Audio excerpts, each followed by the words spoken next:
Yo, what's going on YouTube? Energetic here, back with another video. So in today's video, guys, I want to talk about the best offline game modes for you guys to play here in late April, going on May in 2K20 My Team. And so I'm just gonna briefly talk about like there's like three main things that you can play offline, and just how beneficial they are to you at this point in the game, and you know what you can get done. So obviously we've got domination, which are, you know, all-time. It's got 20 domination, historic, and all-time domination. We've got triple threat offline, which actually just got a update. I think it was today. They've got Opal, Nate Archibald, and Spencer Haywood in there in the vault if you guys want to try at those. And then there's challenges, and there's multiple kinds of challenges that you can do. So there's weekly challenges, which as you can see I've not done barely any of these. There's moments challenges, which they do add, you know, some of these every now and then. I don't know how often they update these because I don't pay attention to them. And then there's spotlight challenges, which have all the spotlights from the beginning of the year, and they have the new spotlights like the spotlight sims, which I'm currently working on. And then they also have the historic spotlight sims, which I've completed already. And yeah, so I'm going to talk about the benefits of playing these game modes and just which one you should start off with. So if I'm just getting into the game like currently, I would probably start off with triple threat offline, because it's easy to start off with, and you can get some decent things from the vault if you get lucky enough. And you can also work your way up on the rewards on the left side here that I can't scroll up anymore because I already have over 1,000 wins. But this is what I would start off with. I wouldn't start off with the challenges. I think this is probably the best way for like anybody who's a beginner, or even if you're not a beginner but you have like some progress done here. I would finish this out, maybe not get to 1,000 wins because Dominique is not worth it, but maybe like to 950 so you can get all those tokens that are at the top.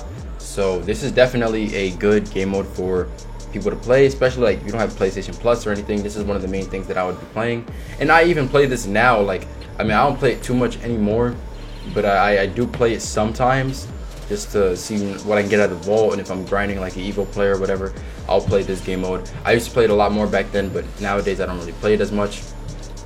But this is a good game mode to play. Next, I would say challenges, but it depends what challenges you're doing. So like I said, there's a weekly challenges, which you should never do because these are not worth it at all. Why would I complete, I mean, I've done it before, but why would I complete these 5 games? I mean, they're super easy games, but why would I waste my time completing these just to get 6 tokens when I can do that on TTO? I can get 6 tokens in 1 TTO game off a ball drop. So why would I do that? It doesn't make any sense. Don't ever do weekly challenges. I don't even know why they continue to add them. No idea. Moments challenges, same thing. There's no point in you doing these because it's not really beneficial to you. I mean, you can get 6 tokens out of this game right here, win the game and score 49 points with any player. I mean, I'm sure that's not too hard. It's on what, all-star difficulty. You can do that with like a nice Opal player, but it's still not worth it because you can get those 6 tokens in 1 game of TTO. So why would I, when I can get a game, when I can get 6 tokens in like 7 minutes of a TTO game, why would I play a whole 5-minute quarter game, 4-minute quarters to get 6 tokens? It doesn't make any sense. And the same thing with these MT prizes, like, it's not really worth it, man. If you really want some extra MT and you don't really have anything to do, I mean, I guess you could do these and it will add up, but I don't really see it as worth it. Now the spotlights, you want to know which spotlights you want to do. You see, I have not completed the Series 1 spotlights. The Series 1 spotlights are from Dwayne Wade to Isaiah Thomas. I have not completed any of those because those were never worth it. They locked in for a Diamond Magic Johnson, which was not good. So I never completed those. I mean, they give you these players. These players are not good, bro. You don't want these guys, especially nowadays. You don't want these guys. Even back then, I didn't want them. It's definitely not worth it now. I mean, completing all of these games, bro, to get a Diamond Alonzo Mourning. I mean, if you need collector level and you have nothing else to do, I guess this is the way to go if you haven't done these already. But other than that, nah, this is there's no reason for you to do this. These players are way outdated, and yeah, so it's not good anymore.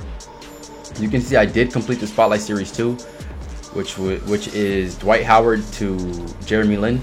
I did these when they first came out, so you know, this is months ago, and it was worth it back then because the players were actually good at the time. The players, they're not too good anymore. I mean, some of the players you can still use, like you can, like the Jeremy Lin that you get from these challenges, like the Evo player, and Jason Kidd and the Kareem. I mean, they're okay. They're not, I mean, the Kareem really isn't too good anymore, but the Jason Kidd and Jeremy Lin are good if you want to play TTO. Jeremy Lin is like my favorite Evo player. I use him like all the time in TTO. He's really, really, really good for TTO. But other than that, like Dwight Howard is outdated. Kareem is outdated. Andre Iguodala, I use him.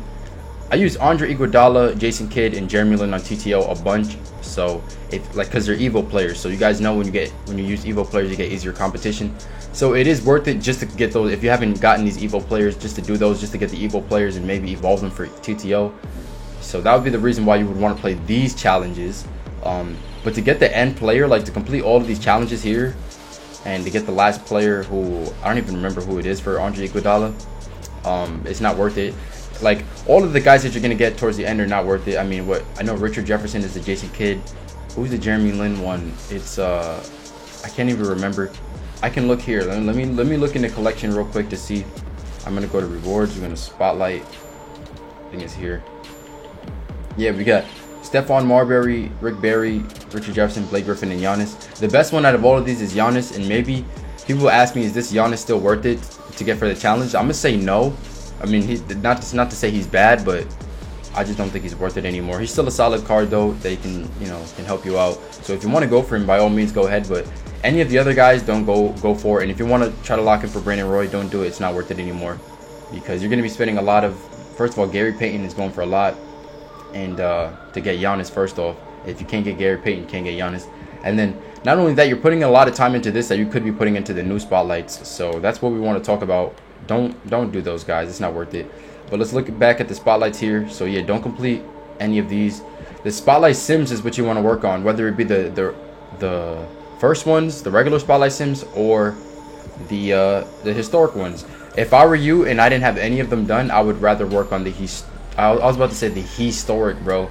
I'd rather work on the historic than the regular ones, because they give you pink diamonds as opposed to the regular ones, which give you diamonds. So, and they're not too hard. They're not too like much off in difficulty. I feel like they're the same difficulty. The only thing about the historics is sometimes you got to go against the Spurs, which Tony Parker plays like Steph Curry in 2016 when he went 73-9. So it's kind of like super tough, bro. But other than that, like they're fairly easy for the most part, at least for me. But I know some of you guys struggle with it, so you might need some help. But if that's the case, man, just keep trying and you're gonna get yourself some good players. I can't show you the pink diamond players here because I already completed all of them. But you see, for the spotlight sims, the regular ones, it shows you the diamond player at the top. That I still got a bunch of these to go through, which I'm going to be doing on stream. So by the time you guys finish watching this video, I will be live. So if you finish this video and you are not in the live, come join the live stream. Say what's up and all that, and I'm gonna be grinding these out. So yeah, I would focus on this, but first I would you're gonna need a decent team in order to do these, because it's not, you can't really do these with a terrible team. You need some good players. So in the meantime, like I said, I would play Triple Threat offline and get some, hopefully get these opals, get some MT, get some tokens, and then buy some players off the token market. Get some MT and buy players off the auction house. Get what you need, grind out Triple Threat offline. I feel like this is the best game mode to grind offline for the moment, and then do what you got to do. And then lastly, we have Domination, which I spoke about a little bit earlier, but I didn't really go in depth.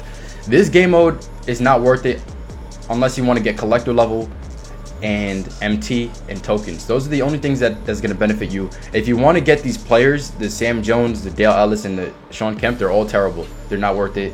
And any of the other players you get from Domination are not worth it. I can show you what I got here from Domination. If I go to rewards, and I got to go to Domination rewards, wherever that is at, right here. These are all the players you get. Now all of these, these are sapphires. They start as emeralds, and then you evolve them, except for this Anthony Simmons. He was emerald, he evolved to an emerald, which is weird.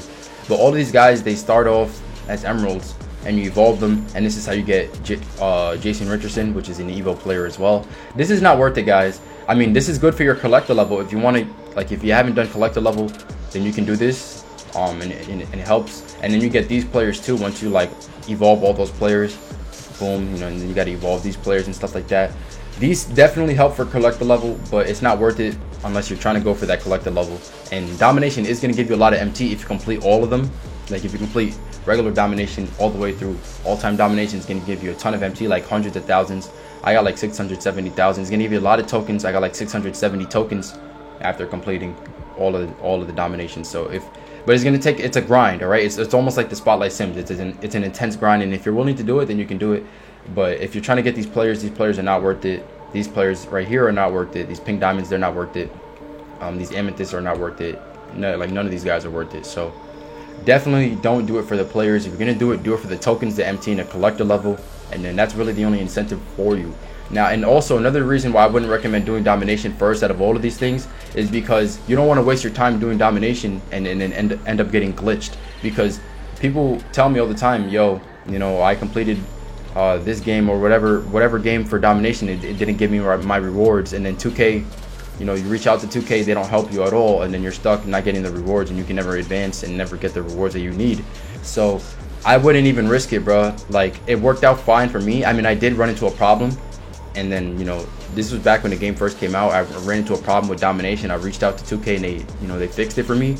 But apparently they're not doing that anymore. I don't know. People have been reaching out and they haven't been helping them. So I don't know, man. I wouldn't risk, you know, running into some sort of glitch that doesn't give you the rewards that you were supposed to get, and then, you know, you spend all this time grinding all these games just to run into one game where you can't get your rewards, and then it's over with. So that's why I'm saying you should start off with Triple Threat offline, because there's no glitches in it from what I know. Then go into the Spotlight Sims once you have a decent enough team to complete, and then if you really want extra collector level, extra MT, extra tokens, you can go into domination and start to complete these games. So yeah, that's really all there is. You know, I just summed up all the really main 3 game modes that there is to play for offline. I hope that helps, guys, give you a better idea, especially for you beginner guys, and, you know, who guys are wondering what to play, or people who don't have PlayStation Plus and stuff like that, or Xbox Live or whatever it is. So yeah, that's gonna be it for this video. If you guys enjoyed, make sure you hit the like button, make sure you subscribe. We're on the road to 20K subs, guys. Let me check how far we are off of 20K. Like, we're super close. If you guys are watching this and you're not already subscribed, I need you to do me a favor and hit the sub right now. We are at 19,822, so that's less than 200 subscribers away from 20K. Please, guys, hit the sub. We're trying to hit that before May 1st.